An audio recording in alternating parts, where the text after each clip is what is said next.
formalidad, informalidad, quién paga más impuestos, cuánto se grava al sector formal ahora mismo, lo vas a ajustar más, qué pasa con la clase media, qué pasa con los que más ganan, etcétera, etcétera, etcétera. ¿Qué pasa con el nivel de gasto, la calidad de gasto por el lado del Estado? Entonces, es un debate, como digo, multisectorial y complejo que vamos a abordar con César Flores, vocero del Grupo de Justicia Fiscal del Perú. Sin duda, el país requiere de más justicia fiscal por esta situación que les estoy describiendo rápidamente. ¿Cómo estás, César? Gracias por estar con nosotros. Oh, gracias por la invitación. Bueno, a ver, el Perú tiene una de las recaudaciones tributarias frente al PBI más bajas de América Latina. Esa es una realidad. Es una realidad. Sí, es una realidad que arrastramos en los últimos 50 años, ¿no? El Perú tiene una presión tributaria de 14% en promedio, cuando el promedio de América Latina es de 23%, ¿no? Y en los países avanzados llega al 35%, ¿no?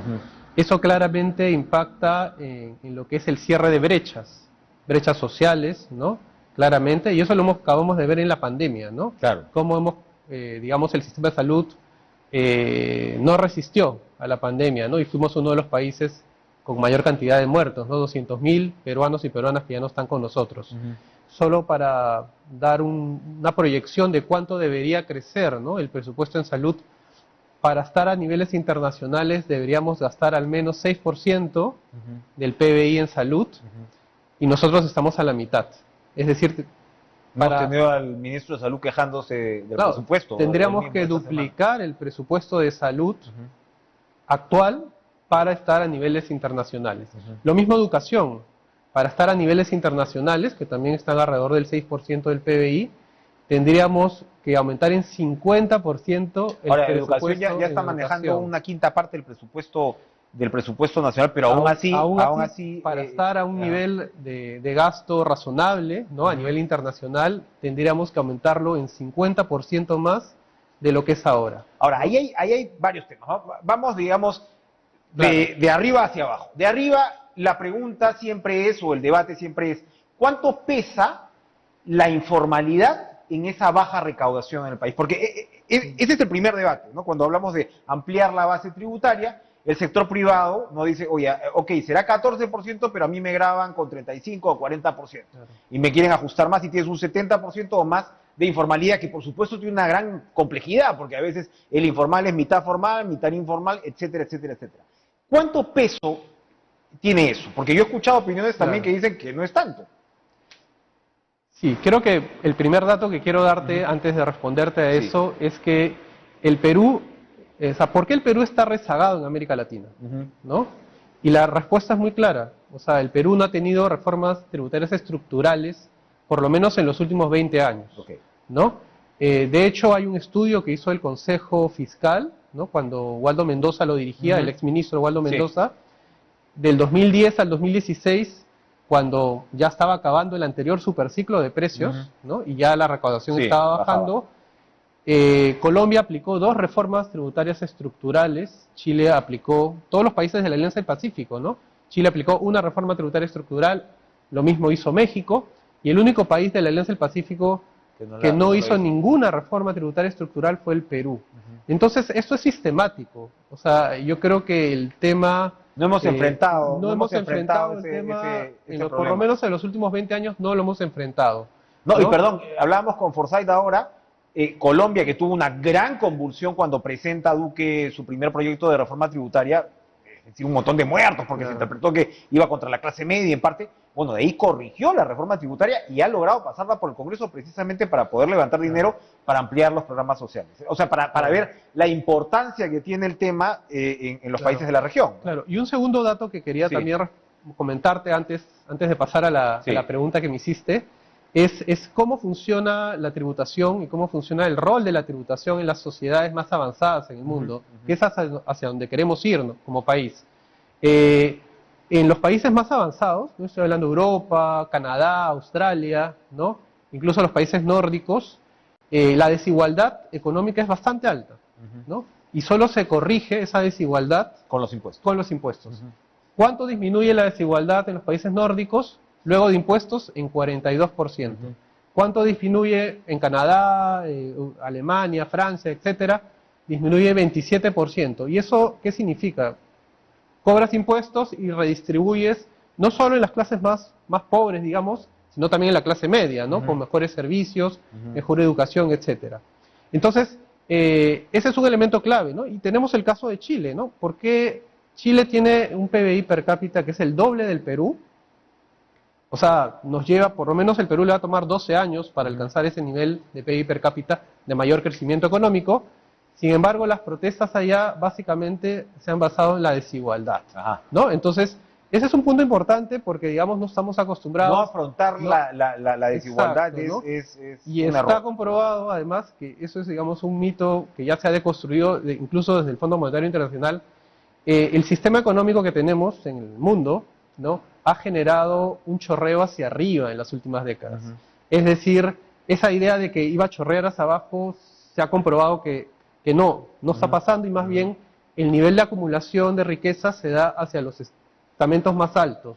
Y más bien los sectores populares o la clase media tienen un nivel de acumulación que va mucho más lento, ¿no? ¿Tienes ese dato para el Perú de cuánto disminuye la desigualdad después de impuestos? No. No lo tengo, pero sí tengo un dato que hace poco lo ha presentado el Ministerio de Economía sobre el tema de las rentas, ¿no? O sea, una persona de clase media o una persona de los sectores más pobres del país, entre el 80 y el 98% de sus ingresos provienen de su trabajo, rentas de trabajo, ¿no? O sea, dependiente o independiente.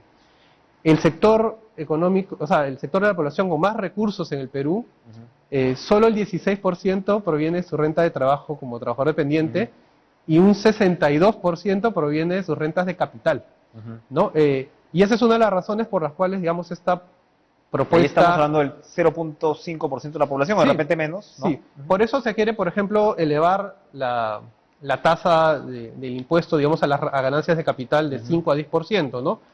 Porque los trabajadores más bien pagamos rangos que pueden llegar hasta el 30% incluso, ¿no?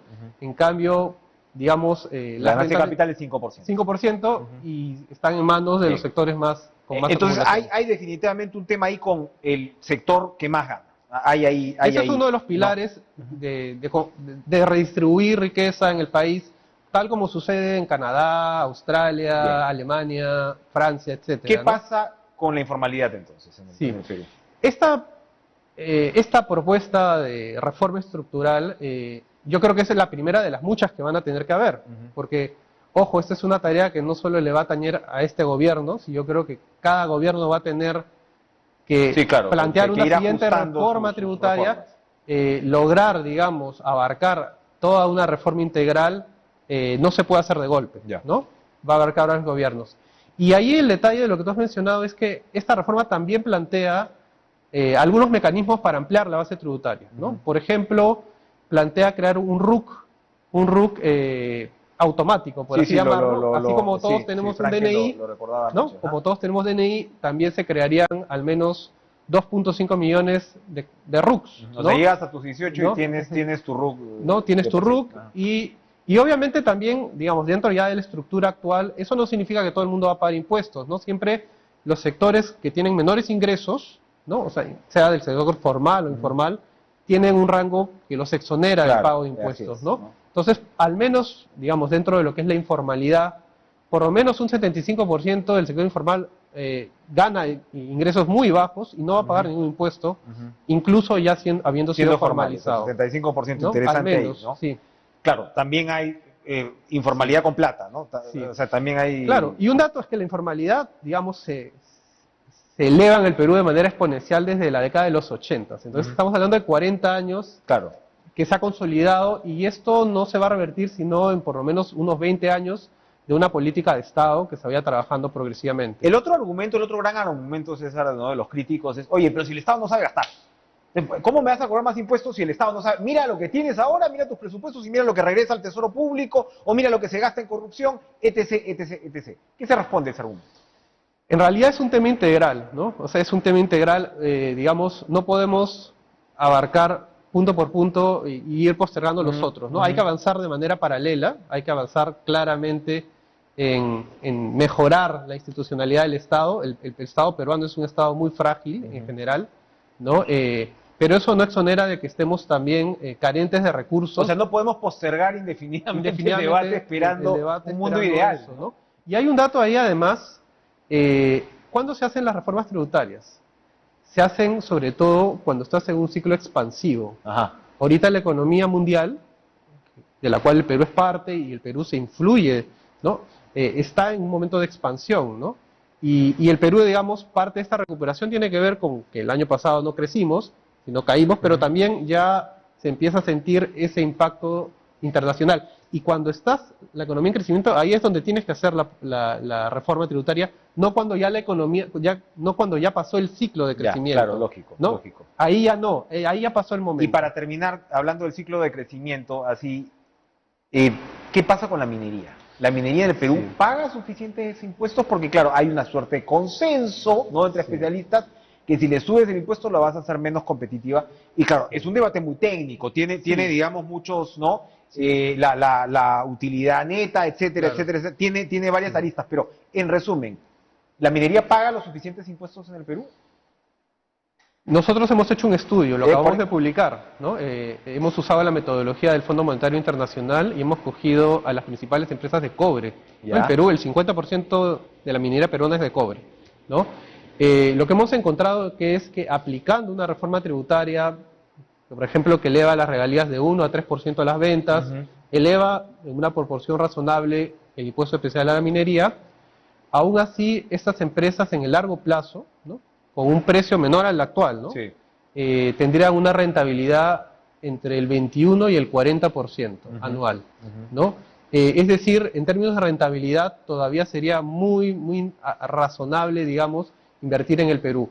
Y el otro dato es, y bueno, tú lo manejas bien y lo has mencionado en varios programas, estamos en un superciclo de precios de los minerales, ¿no? El precio del cobre está en Por 4, encima de los 4.5, ya, ¿no? o sea, casi ha duplicado su valor respecto a los últimos 2 años, y ya existe un dato de que este año la minería obtendría 50.000 millones de soles adicionales de ingresos.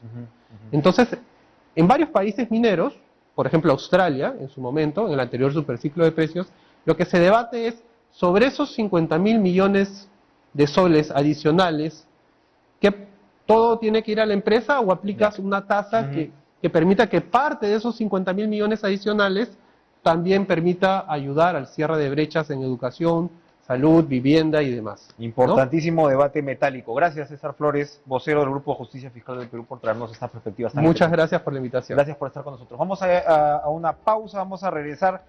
A ver, vamos a escuchar a los estudiantes, ¿no? Sería interesante